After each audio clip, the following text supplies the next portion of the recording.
Alam niyo po ang sabi ng may-ari ng bahay, pasok kayo. Kanina ko pa kayo hinihintay. Alam niyo po, nangilabot ako. Sabi ko, paano kanina niyo po kami hinihintay? Merong nagsabi sa akin na kayo ay paparating. Sabi namin ay, kayo po ba yung Adventist? Hindi. Pero, nagsabi sa akin na kailangan kayong patulugin. Alam niyo po, sa aking pagkalagay, ang Panginoon ay nag-arrange ng mga bahay at mga lugar na inyong mapupuntahan. Naniniwala mo ba kayo na ang Panginoon ay sumasa inyong lakad pag kayo po nasa missionary journey ninyo? Kapag po kayo ay merong gawain, ang mga anghel ng Panginoon ay nandyan. Ito pong paglalakbay ni Pablo, papunta po sa higher court, ay bantay sarado ng anghel ng Panginoon. Tinututulan yung hangin ng kanilang paglalakbay dahil merong plano ang Panginoon sa barko na ito. Ano po? Kasi sinabi sa verse 10, sabi, asa kami sinabi, mga Ginoo, nakikita ko na ang paglalayag na ito ay makapipinsala at magiging malaking kapamakan. Hindi lamang sa lulan sa daw ito, kundi naman sa ating mga buhay. Alam niyo po kailan nakasakay dito? 276 na nakasakay sa barko ito. As sinabi ni Pablo, huwag tayong maglakbay. Tumututol ang hangin. Ito pong piloto ay mas pinaniwalaan ng senturyon na si Julius. Si Julius na si Pablo, close friend. Si Julius ay sundalo. Pero malapit siya kay Pablo kasi alam niya, nasa Panginoon. Kahit hindi siya Kristiyano. Ngayon, sinabi ni Pablo, huwag tayong maglakbay, delikado. Ang sabi ni Julius, teka lang, Pablo, ikaw ay preacher, hindi ka piloto. Kanino ka magtitiwala? Sa matagal nang nagbabarko o sa pastor na preacher? Ano bang alam mo sa barko? Diba? Parang sa panahon ni Jesus Christ, no?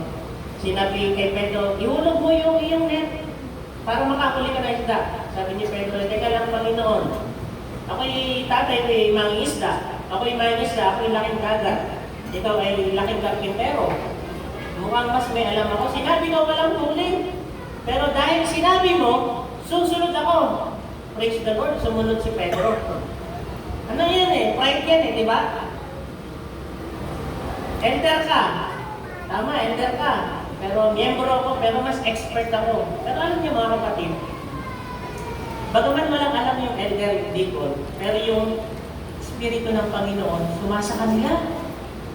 Nagbibigay yan ng advice na hindi kaya ibigay ng expert. Alam niyo itong advice ni Pablo ay advice na galing sa Panginoon. Maaaring ikaw ay isang napakagaling na piloto. Sobrang husay mo sa pagmamaneho. At alam mo yung mga lipad ng hangin. Alam mo yung mga alon. At alam mo yung mga mapa ng mga bituin. Dapat merong mas gagaling pa sa iyo. Ito ay ang may-ari ng sanlibutan. Alam niyo ang nangyari? Nakinig si Julius sa piloto at sila ay naglakbay. Ito na ang nangyari. Dahil pag ginaw noon, nagkaroon ng napakalaking bagyo. Sa verse 13 sinabi, at nang marahuhit ang hangin timuga na inakalang mag-isasagawa nila ang kanilang nasa, itinaas nila ang senepete na may mamaybay sa baybayin ng Kreta. Dito na ngayon nila tinanggal ang angkor ng bangka dahil sila ay maglalakbay na. Unang puntos, mga kaibigan, mga kapatid. Kapag ka tinanggal mo yung sinipete ng buhay mo para maging stable yung iyong paglalakbay, magkakaroon na ng kadelikaduhan sa iyong paglalakbay. You are against not only in the wind, but you are against in the will of the Lord. Matuto tayong makinig sa mga nakatatanda sa iglesia. Kapag sinabi ng nakatatanda sa iglesia sa atin, at alam mong spiritual yung tao na yon, pakinggan mo. Pagka sinabi ng tao yan, huwag kang pumasok ng araw ng Sabado, kahit may exam ka, pakinggan mo. Kapag sinabi huwag kang makipamatok sa di ka pananampalataya, pakinggan mo. Kapag sinabi ko huwag kang mag-work ng araw ng Sabat, pakinggan mo. Dahil mas mapapahamak ka sa akala mo, mas tama yung ginagawa mo. Dahil alam mo, expert ka. Teka lang, elder. Magtakot lang di ata ako. Alam ko yung ginagawa ko. Mahirap yun, mga kaibigan. Ang nangyari, sa verse 14, datapwa, hindi nalaw at lumampas na galing doon ang maunos na hangin. Sa una, akala mo panatag. Okay naman pasado naman ako sa exam. Panatag. Akala mo okay yung sweldo ko dahil mas malaki. Compare nung hindi ka pumapasok ng Sabado, mas malaki yung sweldo ko. Parang okay Pastor, okay naman hindi naman naging inom. Hindi naman siya nandigarilyo. Nagsisimba din naman siya sa church na kinaaniban. Parang okay. Mga kaibigan, mga kapatid. Darating yung unos, sasabihin mo, Pastor, tama ka. Ha? I can give you thousands of names sa aking ministry na nagsasabi, mas tama nga ang payo ng Biblia. Mas okay na sumunod tayo sa kalooban ng Diyos kesa tayo pumunta sa kalooban ng ating Panginoon Diyos. Alam niyo mga kaibigan, kapatid, ang will ni Lord ay napapahimlay sa mga spiritual na mga tao sa church. Oh yes, they're not perfect.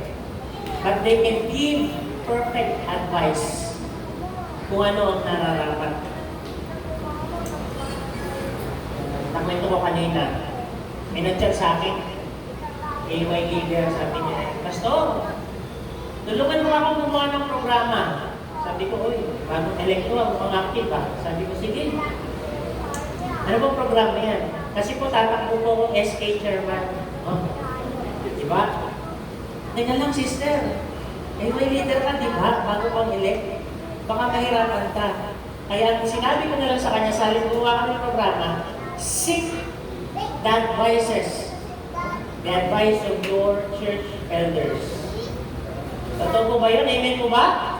Amen. Irerespeto natin ang ating mga elders sapagkat sila'y merong payo na hindi natin nakikita. Minsan kasi yung damdamin natin bulag. May bagay na gusto natin. Gusto ko talagang maging honor. Graduate ako na may honor. May pagmalaki ko ang aming pamilya.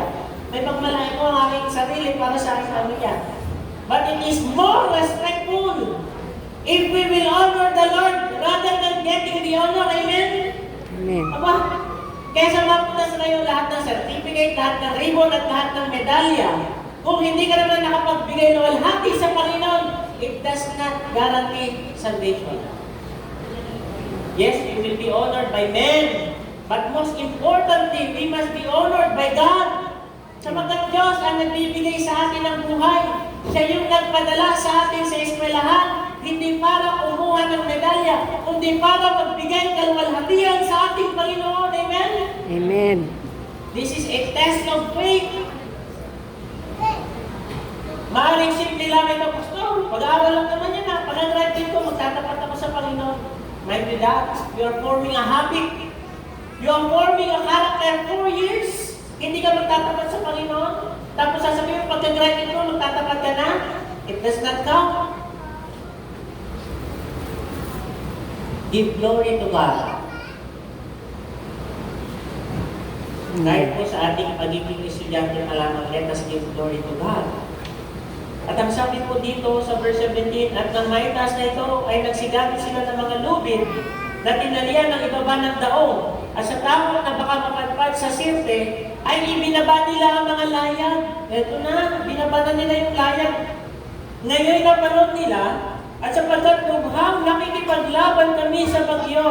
Nang sumunod na araw ay nagsimula silang magtapon ng lulan sa dagat. Nung naramdaman nila na against na sa kanilang circumstances, nang naramdaman na nila ang bigat ng kamay ng Panginoon, nakakala nila magiging successful ang kanilang paglalakbay.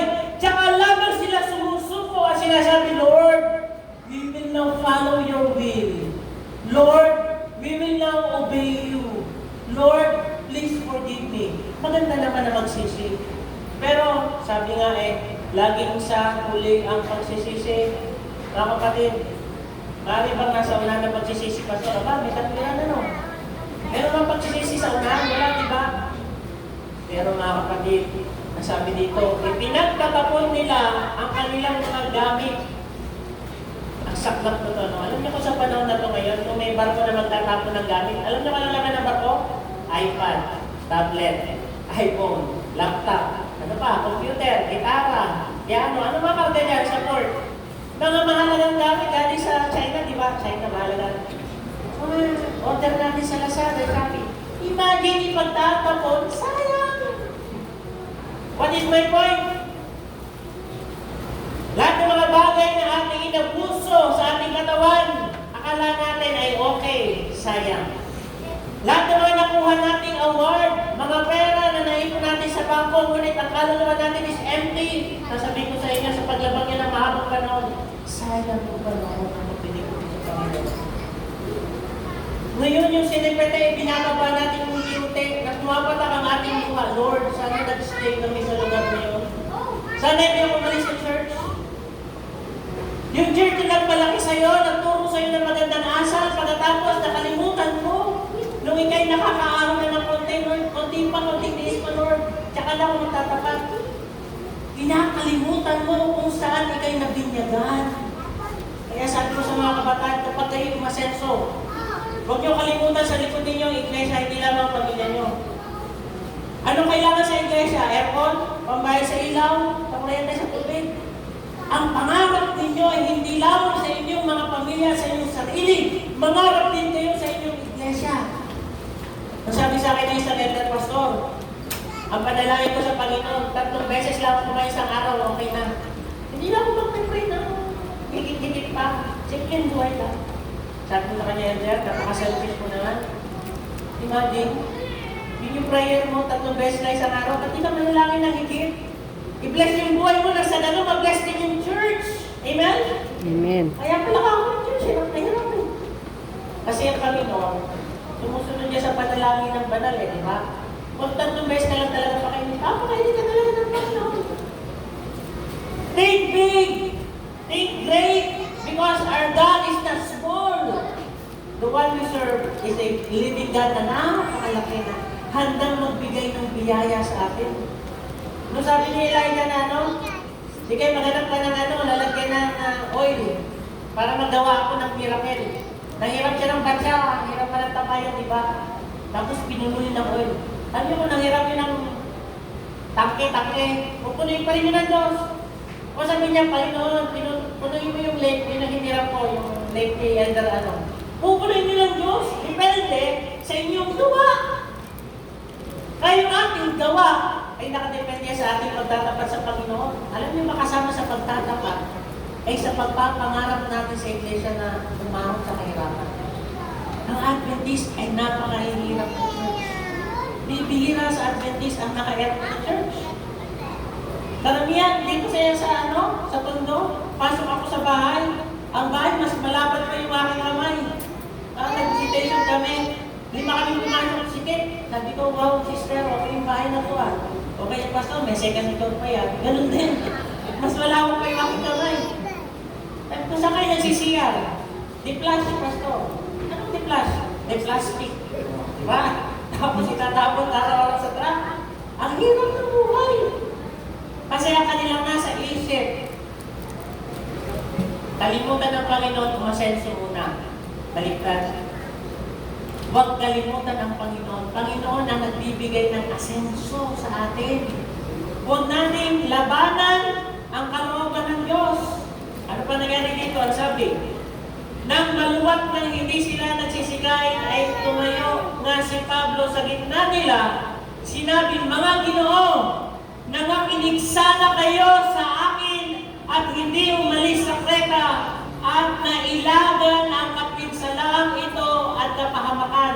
Marami ng pastor ang tumayo dito at nangaral, datapwat iilan lamang ang nakikinig. Marami ng mga miyembro ang nagkaroon ng sakit sa kanilang puso na dapat sana'y naiwasan, datapwat hindi ginawa dahil sa pagsuway. Alam niyo yung pagpili, makapangyarihan yan. Maaaring mag-preach, siyempre dito na mag-preach. Datapwat nasa atin pa rin yung paggawa. Sabi natin, di naman lahat tama yung sinasabi ni pastor at saka ni elder eh. Sabi ko po sa inyo, isang Ginoo na tatayo sasabihin, Sana hindi ka